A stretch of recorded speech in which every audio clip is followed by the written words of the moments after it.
Isak roep uit, my vader, en die eerste ding wat Abraham doen, is hy herinner hom net gou, ek is hier.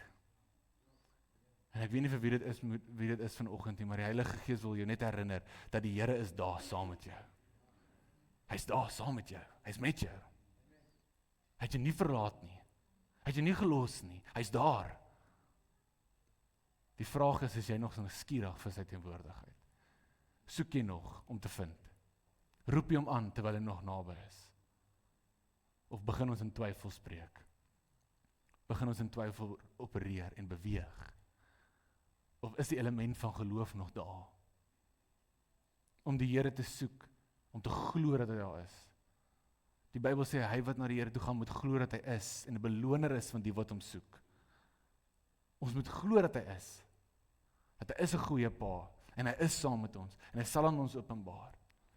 En hy vra hom die vraag, Isak vra sy pa die vraag, hy sê, pa, maar waar is die brandoffer? Waar is die lam? Waar is die lam? En Abraham draai na hom toe in vers 8, en hy sê vir hom, Abraham antwoord, God sal vir homself die lam vir 'n brandoffer voorsien, my seun. Vir Isak was hierdie een sin genoeg om aan te loop.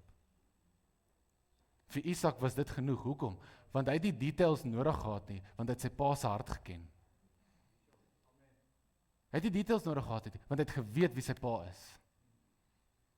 My boetie, my sussie, een ding wat ek geleer het in my lewe is hierdie, dat openbaring kom na commitment. Jy moet oorgee aan die Here, ten volle, om die voorsiening van God ten volle te beleef. Ons kan nie bietjie gee nie, ons moet ten volle oorgee. Ons moet heeltemal oorgee en sê, Here, hier is alles wat ek het vir U. Dan gaan ons die voorsiening van God kan begin beleef in jou lewe. Maar wanneer jy probeer daai beheer hou, wanneer jy probeer jou wil hou, wanneer jy probeer jou maniere hou, of net sekere goedjies byhou, dan begin ons dinge mis. En ons het ons vra, hoe gaan dit werk, wat gaan gebeur, Here, wat is U besig om te doen? En ek dink aan die disippels toe hulle daar is en die Here vaar op, en hy sê vir hulle, gaan wag in Jerusalem, tot die Heilige Gees kom, en hulle begin hom vra, hulle vra die Here vra, en in Handelinge 1 vers 7, dan sê die Here vir hulle hierdie, en hy antwoord, dit kom julle nie toe, om die tye of geleenthede te weet, wat die Vader deur sy eie mag bepaal het nie. Dit gee my vrede, om te weet, dat dit is nie my werk om uit te figure, hoe die Here iets gaan doen, en wanneer die Here iets gaan doen nie. My werk is om te bly stap saam met hom. Isak se werk was nie om uit te figure waar die lam vandaan kom nie, hy was daar om te sê, ek vertrou my pa se hart, daarom sal ek saam met hom stap. Want wanneer ons commit, kom die details. Wanneer ons ten volle oorgee, kom die openbarings. En dit gebeur na die tyd. Wie kan getuig daarvan? As jy eers deur die storm is, dan verstaan jy hoekom jy deur die storm moes gaan. As iets is gebeur, dan verstaan jy, dis hoekom, dis wat die Here gedoen het. Dis hoe die Here gewerk het. Dit is waar sy hand was. Maar in die middel van dit kan ons twyfel. Ons kan vra. Maar in hierdie storie, my boetie en my sussie, kom dit op hierdie punt, waar Isak net sê, ek vertrou my pa se hart. Ek ken sy karakter. Ek weet hy sal my nie in die steek laat nie. Ek weet sy hand is nie te kort nie. En ek stap saam met hom hierdie pad vorentoe. En ek dink dit kan moeilik raak. Dit kan moeilik raak om hierdie pad te stap. Want soos hulle nader aan hierdie berg kom, my boetie en my sussie, raak die realiteit al hoe groter.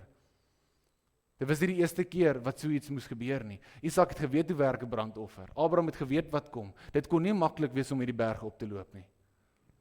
En die waarheid is, wat het ons verwag? Die Bybel sê dan vir ons, Romeine 12 vers 1, dan sê die woord vir ons, ek vermaan julle dan, broeders, by die ontferming van God, dat julle julle liggame stel as 'n lewendige, heilige en aan God welgevallige offer. Dit is julle redelike godsdiens. Hy kom om te sê, die woord sê vir ons, dat ons lewe is 'n lewendige offer vir die Here. Dit beteken, dit is nie altyd gemaklik nie.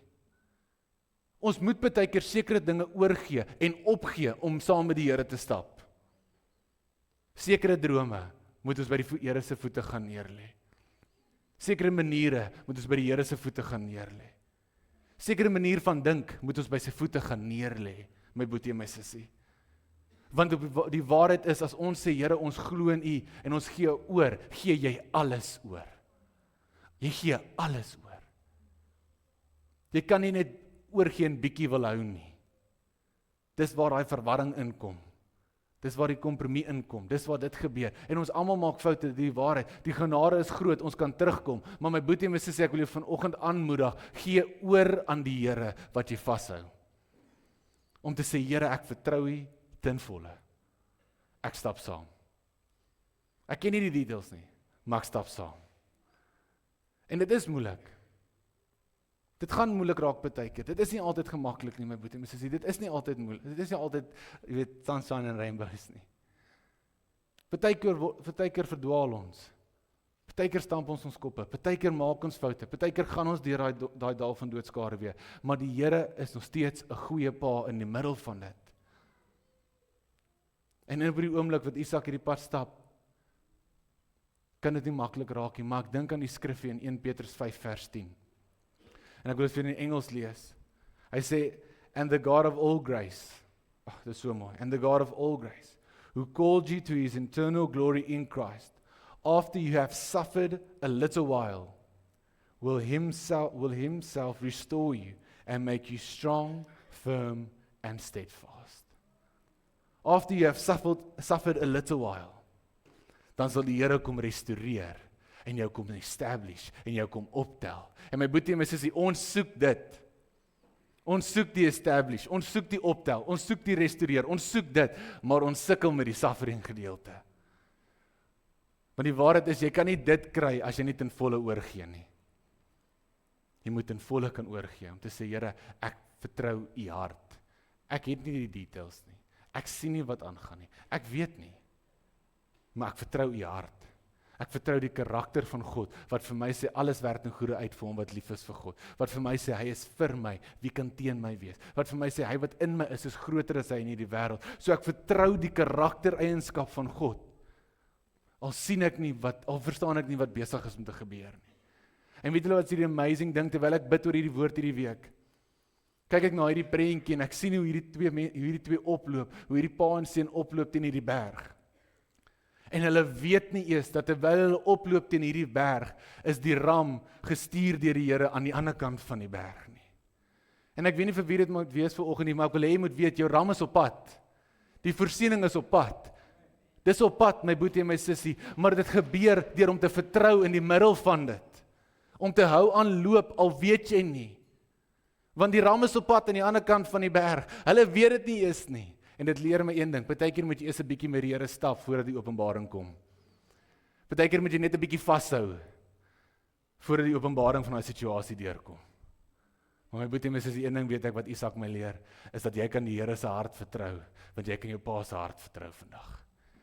Jy kan weet dat hy gaan die voorsiening bring op sy manier, hy gaan die deurbraak bring op sy manier, hy gaan jou help deur dit. Ek en jy moet saam stap. En hierdie twee loop op teen hierdie berg, en ons ken die storie. Hulle kom by hierdie plek aan, en Abraham maak vir Isak vas. Dink aan dit, bind sy eie seun vas. Imagine jy is Isak. Die Bybel sê nêrens hier dat hy teen hom gestry nie. Die Bybel sê nêrens hier dat hy het gesê, pa, wat doen jy? Wat gaan aan? Hoekom gebeur? Wat gaan nou? Nêrens. Hy het gaan neerlê, want hy het sy pa vertrou. Hy het geweet sy pa soek die beste, en die pa weet wat gaan gebeur, en sy pa is in beheer, hy het geweet. Hy het hom vertrou met alles wat hy het.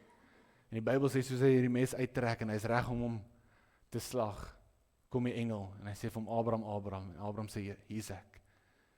En hy sê, die ram is in die bos, moenie dit doen nie. Die ram wat hulle nie eens geweet het, is op pad nie, is vasgesteek in die bos. En iewes skielik kom die voorsiening van God deur. Wil jy moet weet, dat dit is nie te laat nie. Dit is nie te laat nie. Ek weet nie waar jy hopeloos is in jou lewe nie, ek weet nie waarna jy kyk vanoggend, ek weet nie wat se storm voor jou is nie, maar ek wil jy moet weet, as jy aan die Here sal vashou, is dit nie te laat nie. Op die regte tyd, sê die woord, sal ek die Here dit gou laat gebeur. Die ram is al klaar op pad aan die ander kant van die berg. En iewes skielik, my boetie en my sussie, leer ons 'n les van Isak in hierdie oomblik.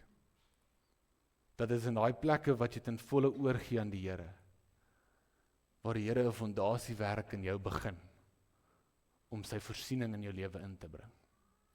Maar ek wil nog iets met jou deel vandag, want op hierdie berg waar hierdie gebeur het, 'n paar jaar later, lees ons van 'n man in 2 Kronieke 3, in die naam van Salomo.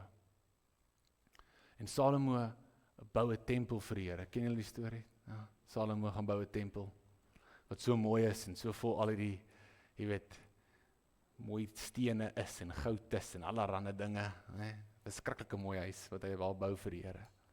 Hy bou die tempel van God, hy bou die huis van die Here. En my boetie en my sussie, die tempel van die Here is op dieselfde berg gebou as waar Abraham en Isak was. En hulle het dit nie geweet nie.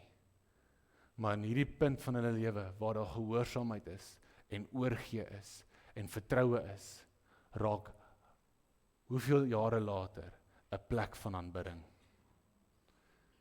My boetie en my sussie, die plek in jou lewe waar jy ten volle oorgee, waar jy surrender, die oomblik wat jy dit doen en vir die Here sê, Here, alles wat ek het is U sin. Alles wat ek het is U sin. Dis daar waar die fondasiewerk begin, waar daar 'n huis van aanbidding in jou lewe opgerig kan word. En dit raak 'n plek waar jy kan getuig van die Here se goedheid. Hulle het dit nie geweet nie, maar op daai berg was daar fondasiewerk besig om plaas te vind. Vir die huis van die Here, waar daar 'n hele volk God gaan kom aanbid. En dit het alles begin hier om te sê, Here, ek vertrou U, al het ek nie details nie. Dit het alles begin hier om te sê, Here, ek vertrou U, want ek ken U hart. Here, ek vertrou U, want ek weet U is in beheer. Die les wat ons leer van Isak vanoggend is dit. As jy ten volle oorgee, dan begin daar 'n fondasiewerk in jou lewe. En ek is so opgewonde om te kan sien, wat se huis van aanbidding die Here in daai area van jou lewe kan oprig. Ek wonder, wat kan die Here doen met 'n bietjie gehoorsaamheid van my en jou af? Met daai bietjie vertroue om te sê, Here, ek bly by U. My boetie en my sussie, laat die Here toe om die fondasiewerk te doen.